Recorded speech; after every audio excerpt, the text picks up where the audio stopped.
والدین کے ساتھ حسن سلوک، ان کی خدمت، ان کی دیکھ بھال، ان کی خبر گیری، ان کی دل جوئی، ان کے ساتھ ملائمت، ان سب کا حکم آیا۔ اور اس میں جو بات میں نے عرض کی تھی کہ اس میں والدین میں سے والدہ کا حق 3 درجے فائق ہے۔ اس کو ایک تو قرآن مجید کے 2 مقامات سے سمجھ لینا چاہیے۔ ایک مقام ہم پڑھ چکے ہیں، سورہ لقمان کا دوسرا رکوع، وَوَصَّيْنَا الْإِنسَانَ بِوَالِدَيْهِ حَمَلَتْهُ أُمُّهُ وَهْنًا عَلَى وَهْنٍ وَفِصَالُهُ فِي عَامَيْنِ أَنِ اشْكُرْ لِي وَلِوَالِدَيْكَ إِلَيَّ الْمَصِيرُ۔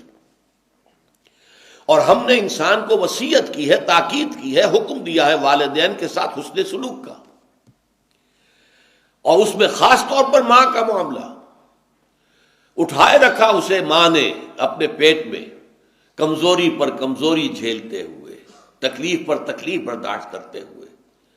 کیا کچھ بیتتی ہے عورت پر حمل کے دور میں، شروع میں تو نہیں، لیکن جو آخری ایام ہوتے ہیں، آخری چند مہینے جو ہیں، ان میں اس کا بڑا جو ہے پورے وجود جو ہے اس کے اوپر اس کا گہرا اثر ہوتا ہے۔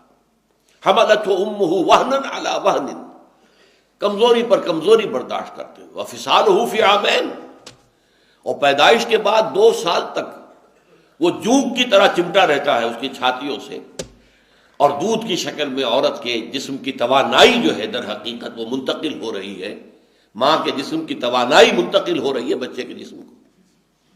اور 9 مہینے جو پیٹ میں رہا ہے تو براہ راست ماں کا خون ہے کہ جو اس کو پرورش دے رہا ہے، اور اسی کے ذریعے سے اس کی تمام جو ارتقاء ہو رہا ہے اس کا، اور اس کا یہ جنین کا درجہ بدرجہ بڑھنا، یہ در حقیقت ساری اس کے لیے توانائی اور اس کے لیے غذا وہ ماں کے خون کے ذریعے سے پہنچ رہی ہے۔ اب یہاں ظاہر بات ہے والدہ کا تو ذکر کر دیا، والد کا نہیں کیا، اس لیے کہ واقع بات یہ ہے کہ ہمارے وجود میں آنے میں جو ذریعہ ہے، اگرچہ اس میں والد کا حصہ ہے، نطفہ تو باپ کا ہے، لیکن یہ کہ اس میں جو مشقت جھیلتی ہے وہ ماں جھیلتی ہے۔ 9 مہینے کا حمل، اور پھر اس کے بعد دودھ پلانا۔ آج تک تو خیر دودھ پلانا کم ہو گیا، اگرچہ کتنی ریسرچز سامنے آ رہی ہیں کہ ماں کے دودھ سے بہتر کوئی دودھ نہیں ہے۔ جو بچے ماں کے دودھ پر پلتے ہیں وہ صحت مند ہوتے ہیں، بیماریوں سے بچے رہتے ہیں۔ عورتیں بھی جو نہیں بریسٹ فیڈنگ کرتی ہیں، اپنے بچوں کو دودھ نہیں پلاتی ہیں اپنی چھاتیوں سے، انہیں بیماری ہوتی ہے، کینسر زیادہ انہیں ہوتا ہے۔ بریسٹ کینسر جو ہے، چھاتیوں کا کینسر، وہ ان عورتوں کو زیادہ ہوتا ہے کہ جو اپنے بچوں کو دودھ نہیں پلاتی۔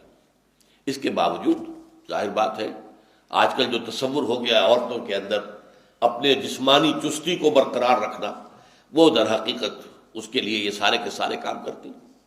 لیکن یہاں پر میں آپ سے عرض کر رہا تھا کہ والدہ کا حق جو ہے زیادہ فائق بیان کیا گیا۔ میں نے کہا تھا 3 درجے، وہ 3 درجے کا معاملہ وہ بعد میں آپ کو بتاؤں گا، وہ ایک حدیث نبوی کی روح سے، لیکن یہاں یہ آ گیا کہ والدین کے حق میں، خاص طور پر ماں کے حق کے لیے، حملتہ امہ وہنا علی وہن وفصالہ فی عامین ان اشکر لی ولوالدیک۔ اللہ نے وصیت کیا کی کہ شکر کرو میرا اور اپنے والدین کا۔ اب یہاں دیکھیے پھر اللہ نے اپنے ساتھ بالکل متصل کر دیا ہے، شکر کرو میرا اور اپنے والدین کا۔ میں تمہارا خالق ہوں، حقیقی رازق میں ہوں، حقیقی رب میں ہوں، تمہیں پالنے پوسنے والا میں ہوں، پالنہار میں ہوں، سب کچھ میں ہوں، لہذا پہلے شکر تو میرا کرنا ہوگا، انشکر لی۔ لیکن یہ کہ عالم واقعہ میں میرے اس ربوبیت کا جو اظہار ہوا ہے، میری اس تخلیقی عمل کا جو اظہار ہوا ہے، وہ تمہارے والدین کے ذریعے ہوا ہے، تو انشکر لی ولوالدیک، اور اپنے والدین کا شکر ادا کرو۔ یہ بات میں نے بہت مرتبہ آپ کو بتائی ہے کہ قرآن مجید میں جو اہم مضامین ہیں وہ کم سے کم 2 مرتبہ ضرور آتے ہیں۔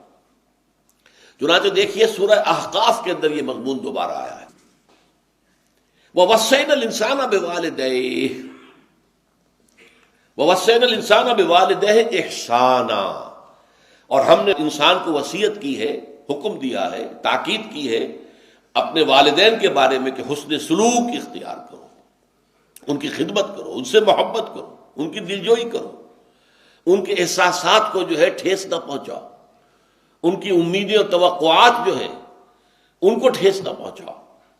اب وہاں فرمایا حملتہ امہ کرہن ووضعتہ کرہا وحملہ وفصالہ ثلاثون شہرا، اس کی ماں نے اسے اٹھایا رکھا تکلیف جھیلتے ہوئے، کرہن ووضعتہ، اور پھر اسے جو ہے جنا ہے۔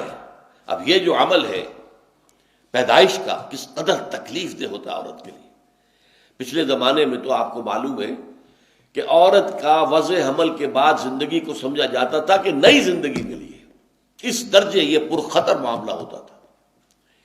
کتنی ہی ولادتوں کے معاملے میں پھر جو بخار ہو جاتا تھا، کیونکہ ہائیجین تو تھی نہیں، دائیاں آتی تھیں، گندے کپڑے گندے چیتڑوں سے کام کر رہی ہیں، اس سے یہ کہ انفیکشن ہوتی تھی، اور پھر جو یہ بخار ہو جاتا تھا اس میں وہ تو انتہائی ڈیڈلی، اور پھر ظاہر بات ہے کہ وہ اینٹی بایوٹکس بھی نہیں تھے کہ اس انفیکشن کا کوئی علاج کیا جا سکے۔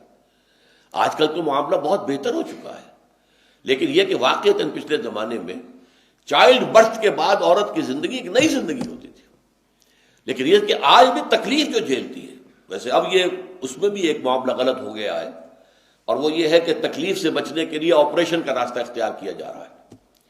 امریکہ وغیرہ میں، یورپ میں تو اس کا بہت رواج ہو گیا ہے، نہ عورت تکلیف جھیلنے کو تیار، اور ڈاکٹروں کے لیے آمدنی بہت ہے۔ آپریشن کرے گا یا کرے گی کوئی لیڈی ڈاکٹر تو اس کو آمدنی کتنی ملے گی؟ نارمل اگر ڈلیوری ہے تو اسے کیا ملے گا؟ کچھ بھی نہیں، لیکن اگر آپریشن ہو گیا ہے تو اسپتال میں بھی 2-3 دن رہے گی، 4 دن رہے گی، اور اس سے آمدنی ہوگی، اور اس سے پھر یہ ہے اور طرح طرح کی جو ہے وہ خرابیاں پیدا ہو رہی ہیں۔ آج کل اس کے خلاف بڑا پروپیگنڈا ہو رہا ہے امریکہ کے اندر کہ مت کرو یہ کام، نیچرل جو برتھ ہے جس کے لیے پروسیس اللہ نے مقرر کر دیا اسی کو اختیار کرو۔ تو فرمایا وَوَصَّيْنَا الْإِنسَانَ بِوَالِدَيْهِ إِحْسَانًا حَمَلَتْهُ أُمُّهُ كُرْهًا وَوَضَعَتْهُ كُرْهًا وَحَمْلُهُ وَفِصَالُهُ 30 شهرًا، اور اس کو حمل اور پھر اس کو دودھ پلانا اور دودھ چھڑانا 30 مہینے، 2.5 سال، بلکہ اس سے بھی زیادہ کا وقت لگتا ہے۔ اب یہاں حدیث سن لیجئے کہ ایک صحابی نے حضور سے پوچھا کہ حضور میرے حسن سلوک کا اولین مستحق کون ہے؟ آپ نے فرمایا تیری والدہ۔ میں نے پھر سوال کیا ان کے بعد کون؟ پھر فرمایا تیری والدہ۔ پھر سوال کیا ان کے بعد کون؟ پھر جواب یہی تھا تیری والدہ۔ چوتھی مرتبہ پوچھا ہے کہ پھر کون؟ تو فرمایا تیرے والد۔ یہاں سے در حقیقت وہ 3 اور 1 کی نسبت قائم ہوتی ہے اس حدیث کی روح سے۔ خدمت کا جہاں تک تعلق ہے، والدہ کی خدمت باپ کی خدمت سے 3 درجے فائق ہے فرمان نبوی کے مطابق۔